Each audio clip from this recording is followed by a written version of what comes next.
Bueno, les tengo que confesar algo, y es que yo nunca soñé con ser youtuber. Nunca estuve en mis planes hasta recientemente, pero en parte es porque cuando yo era niño, ser youtuber no era una posibilidad, porque YouTube no existía. Entonces, mi sueño era un poquito más anticuado. Yo quería vender un montón de discos, eh, salir en MTV y casarme con Avril Lavigne. Obviamente ese sueño era un poquito infantil y estaba inspirado por gente que era mayor que yo, que creció en una época diferente a la mía, en circunstancias totalmente diferentes a las mías. Entonces pasaron los años y pues ya nadie compra discos, MTV no pasa música y Avril Lavigne se casó con el cantante de Nickelback. Fue una gran decepción para todo el mundo, yo sé, pero, pero bueno, yo terminé superando a Avril Lavigne y terminé dedicándome a lo que me gusta hacer, pero no de la manera que yo hubiera podido predecir. Y lo importante aquí es la idea de que realmente yo hice parte del proceso de crear un ambiente en el que es posible vivir de hacer videos para internet sobre música. Que si me hubieran preguntado en el 2006 qué opinaba de eso, hubiera pensado que estaban locos. Pero bueno, pasó. Y bueno, luego les explico cómo fue todo ese proceso, pero primero quiero hacer una pregunta, que no me la tienen que responder ahora, es como una pregunta implícita o no sé. Y es, ¿cómo esperan ustedes vivir en el futuro de lo que les gusta hacer? En un mundo ideal, sería súper normal que un adolescente que está decidiendo qué es lo que va a hacer por el resto de su vida, no es una decisión pequeña, que se decida por estudiar música o cine, hacer cómics, cualquier tipo de cosa creativa, no le generaría un ataque de ansiedad a los padres, ¿no? No sería como que, mijito, tiene que hacer algo que valga la pena, tiene que estudiar algo que haga dinero, algo que le dé de comer. No, sería normal. Y bueno, sería normal, pero ese mundo sigue pareciendo como súper inalcanzable, parece una utopía, parece imposible. Y pues lo que yo vengo a decir hoy es que ese mundo es muchísimo más interesante, mucho más posible de lo que imaginamos. Y les voy a explicar cómo va a ser ese mundo. Las diapositivas están en las drogas, no les hagan caso. Pero primero vamos a hablar de los problemas. Yo voy a hablar de los problemas desde el punto de vista de la música, que es el mundo que yo mejor conozco. Y bueno, la realidad es que ningún músico hoy en día vive de la música que hace. Ninguno. Por ejemplo, en Spotify, por reproducción se le paga al artista entre 0.006 centavos de dólar y 0.0084 centavos de dólar. Y generalmente esa miseria tiene que ser repartida entre un montón de gente. Entonces los únicos que pueden hacer dinero de eso son las grandes disqueras que tienen en su catálogo miles y miles de canciones. Entonces esto nos llevaría a pensar que, bueno, entonces los músicos tendrán que hacer dinero de los conciertos, ¿no? Pero para hacer dinero de los conciertos hay que hacer un montón de conciertos. O sea que toca irse de gira por muchísimas ciudades. Y la realidad es que irse de gira es carísimo, súper caro. De hecho, se estima que solamente los artistas que están en el top de los 40 más escuchados pueden hacer dinero de las giras. Lo que significa que el resto de los mortales tienen que sentirse afortunados si su gira no los dejó en una bancarrota absoluta. Entonces, yo me he pasado muchísimo tiempo, de hecho toda mi vida, pensando en cómo crear ¿Qué hay que cambiar en el mundo para crear un sistema en el que sea posible vivir del arte? Entonces el sistema que tenemos actualmente obliga a los músicos a monetizar su arte utilizando publicidad, ¿no? A promocionar productos o marcas y ese tipo de cosas.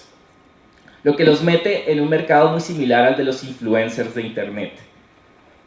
Y esto nos lleva a que el mundo del arte y el mundo de la publicidad cada vez se unan más, hasta el punto que ya cada vez son más la misma cosa. Y esto a mí me parece un sistema terrible, parece funesto, parece horripilante. ¿Por qué? Imagínense un grupo de fans que aman la música de un artista y todo lo que, o cualquier tipo de arte que haga un artista, es muy gratificante para sus vidas. Entonces quieren asegurarse de que lo que crea este artista siga existiendo y que siga creando. La única ruta que les queda es comprar un producto que vende una empresa que le paga al artista por promocionar ese producto. Para mí eso no tiene sentido. No tiene para nada sentido. Además, imagínense una banda súper rebelde, transgresora, crítica, antisistema, como Rage Against the Machine, tratando de sobrevivir en este modelo, como que no pega, ¿no? Para nada. Además porque el arte termina siendo increíblemente comprometida al tener que ser advertiser friendly, que es lo que pasa un montón, no solo en la música, sino también en YouTube. Entonces, sí, es terrible. Entonces, toda la vida he estado pensando en qué tenemos que hacer para cambiar el sistema, para que sea posible vivir de lo que a uno le gusta hacer, sobre todo si uno es creativo. ¿Qué tenemos que cambiar para vivir, que sea normal vivir de arte o de cualquier cosa que sea como creación? Y que eso no esté solamente destinado a un grupo súper pequeño de superestrellas, ultra famosas, multimillonarias, que realmente lo más posible es que tuvieron muchísima suerte y no son más que una improbabilidad estadística. Y me di cuenta de que el cambio que tenemos que hacer realmente no es tan loco. En realidad lo que tenemos que hacer es cambiar nuestra perspectiva, ponernos todos de acuerdo y cambiar nuestra manera en la que nos relacionamos con el arte. O sea que realmente el cambio es educativo, es de educación, no hay que cambiar realmente ningún sistema ni nada. Tenemos que ponernos de acuerdo. Entonces, en vez de pensar que cuando estamos pagando por arte, por algún tipo de arte, nos vemos como un individuo que está consumiendo un producto artístico, tendríamos que pensarnos más como alguien que está siendo parte de la creación de ese producto artístico. Porque, pues sí, realmente el arte necesita presupuesto. Y es como cuando en una película hay un productor ejecutivo que se encarga de encontrar financiación para la película y todo ese tipo de cosas. Y esto me llevó a una idea muy bonita que me inspira un montón y que llevo muchos años pensando. Y es que todos creamos el arte que consumimos. Todos creamos el arte que consumimos. Esa idea me flipa, me encanta. Entonces, en un mundo ideal, regresando al mundo ideal, sería normal que un joven que es talentoso y es artista empiece a experimentar y crear arte.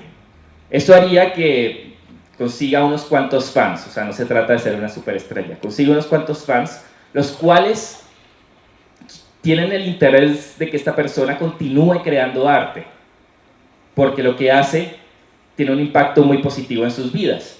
Entonces deciden pagarle, pero no con la mentalidad de pagar por un producto, sino pagar por un servicio. En la misma manera en la que en ciertas ciudades del mundo la gente paga el tiquete del tren o el tiquete del metro, a pesar de que en la estación no hay un torniquete ni nada revisando los tiquetes, lo que pues, en Colombia suena súper alienígena, pero sucede. Esto llevaría a que el artista eventualmente pueda dedicarle más tiempo a su arte. Eventualmente podrá renunciar a su trabajo en McDonald's, podrá estudiar un montón, ser muchísimo mejor. Esto ganará muchos más fans que le darán más dinero, entonces eventualmente podrá contratar a gente que le ayude. Su arte tendrá muchísimo más presupuesto, entonces la producción mejorará, etcétera, etcétera. Terminará creciendo hasta el punto que finalmente crea su gran obra maestra. Y esta gran obra maestra inspirará a los fans que lo apoyaron en el principio a seguir sus pasos, a crear cosas. Y se repetirá la misma historia una y otra y otra y otra vez, y se creará un ambiente en el que el arte florece. Y habrá un montón de Mozarts caminando por la calle. Este es como el ideal, sería hermoso. Pero lo más bonito de todo eso es que todo el mundo sabría que hizo parte del proceso de crear toda esa arte. Fabuloso, me parece increíblemente bonito. Pero esta idea, que me parece súper bonita, sigue pareciéndome súper utópica, súper inalcanzable. Pero realmente, si lo pensamos, no habría que cambiar mucho. O sea, no habría que crear una nueva gran tecnología súper avanzada, no habría que lograr la singularidad tecnológica, no habría que cambiar el sistema económico, no habría que destruir todas las instituciones y quemarlas y volverlas cenizas. No habría que hacer una gran revolución. Entonces, ¿por qué sigue pareciéndome tan difícil que eso suceda? Y realmente es por, como les dije, una situación de educación. Porque estamos súper acostumbrados a que nosotros cuando pagamos por algo estamos pagando por algún tipo de exclusividad, por obtener algo que se vuelva nuestra propiedad. Entonces esto nos lleva a pensar en ¿para qué voy a pagar por algo que es gratis? ¿No? Que está gratis en el internet. No tiene mucho sentido. Economía, pues sí. Económicamente no tiene mucho sentido. Pero pues tampoco podemos pensar tener una sociedad que solamente piensa con sentido económico, sino también cultural, social y todo ese tipo de cosas. Entonces tenemos una mentalidad que a mí me parece que es muy del siglo XX. ¿Por qué? Porque estamos acostumbrados a que todo el mundo trate a las obras de arte como productos que se pueden comprar y vender. Hasta ahora esa es la mentalidad que tenemos. El problema con eso es que estamos en el 2019 y la mayoría, o si no muchos tipos de arte, y en especial la música, no se puede tratar como un producto, porque no se puede comprar ni vender, porque ya está todo en el internet. Entonces la solución que hemos encontrado para ese problema ha sido tratar a los artistas como un producto que compran empresas para publicitar sus productos. Entonces, teniendo toda la tecnología que tenemos hoy en día, ¿por qué no vemos a más artistas viviendo directamente del dinero que le pagan sus fans? ¿Sí? Está todo el tipo de crowdfunding, todas las plataformas online, todo ese tipo de cosas, porque pues, ¿para qué voy a pagar por algo que igual está gratis en el internet? ¿No? Entonces les voy a contar una historia que tiene mucho que ver con esto. Y es que cuando yo era adolescente y YouTube estaba en la prehistoria, descubrí a este tipo que se llama Jack Conti, que tenía como 22 años, 21 años, algo así, vivía en la casa de los papás, en un cuarto súper pequeño, completamente lleno de instrumentos y como con 2 micrófonos, y con solo eso y un computador hacía música impresionante, o sea, increíble, fascinante. Y a mí me inspiró mucho y me llegó muchísimo. Entonces, ¿qué hice? Yo empecé a pagar por su música. Compré todos sus discos, le recomendaba su música a todos mis amigos, los cuales eventualmente también, muchos de ellos compraban su música, o no compraban su música, pero le daban dinero de ciertas formas que él encontraba para monetizar. El punto es que entre muchos fans logramos que Jack Conti viviera de la música. Eventualmente, este tipo terminó creciendo, mejorando, y compró una casa con un estudio muchísimo más elaborado, se volvió mucho más exitoso, pero luego se dio cuenta de lo que les estaba hablando, que la publicidad en internet y el streaming son increíblemente injustos con los artistas. Entonces, él creó una plataforma web en la que los fans podían mantener al artista, digamos con una mensualidad, dando como $1 o $2 entre todos, y el artista podía terminar viviendo de lo que hacía.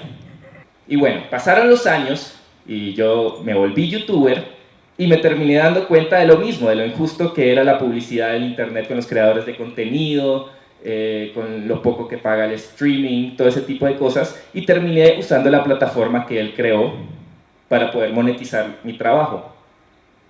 Entonces terminé viviendo, yo puedo decir que vivo gracias al dinero que recibo de los fans que me mantienen a través de esa plataforma. Y es fabuloso, pero eso me lleva a pensar que si entre todos los fans que apoyamos a... No.